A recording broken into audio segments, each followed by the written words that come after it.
L'atmosphère, mais à quoi elle sert? L'atmosphère est vitale. Pas d'atmosphère, pas de vie. Je m'explique.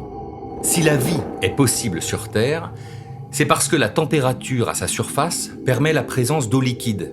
Elle n'est ni trop froide, ni trop chaude. Ouais, mais ça c'est grâce au soleil, non? T'as raison. La Terre est située à la bonne distance du Soleil, dans une zone habitable où ses rayons nous réchauffent juste ce qu'il faut. Mais l'atmosphère joue un rôle très important, tu vas voir. Environ 50% des rayons du Soleil atteignent le sol et sont absorbés par la Terre qui se réchauffe.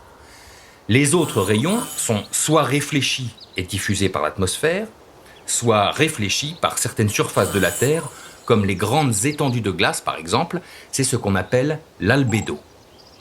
La surface de la Terre, comme tout corps qui possède une température, émet à son tour un rayonnement. Si on s'arrêtait là, la température moyenne à la surface de la Terre serait de moins 18 degrés. Bzzz.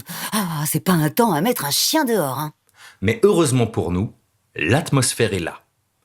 Sans atmosphère, le rayonnement terrestre partirait directement dans l'espace.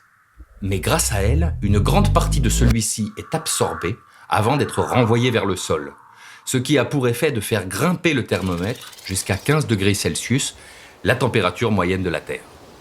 Attends une seconde, pourquoi l'atmosphère absorbe plus le rayonnement de la Terre que celui du Soleil? Ah, ça, c'est parce que le rayonnement du Soleil et celui de la Terre sont différents. À cause de la température élevée de sa surface, le Soleil rayonne à son maximum dans la lumière visible. La Terre, elle, avec ses quelques degrés, émet principalement dans l'infrarouge, comme toi et moi. C'est donc ce rayonnement infrarouge qui est capté par certains gaz présents dans l'atmosphère et redirigé vers le sol. C'est ça qu'on appelle l'effet de serre. Et les gaz en question, les gaz à effet de serre. Qu'est-ce que tu me racontes? L'effet de serre, les gaz à effet de serre, je croyais que c'était néfaste. Non, pas vraiment. L'effet de serre est vital. En revanche, depuis plus d'un siècle, les activités humaines rejettent de plus en plus de gaz à effet de serre dans l'atmosphère. Résultat, la température grimpe et ça ne sera pas sans conséquence pour tous les habitants de cette planète. Mais ça, on en parlera dans un prochain dossier.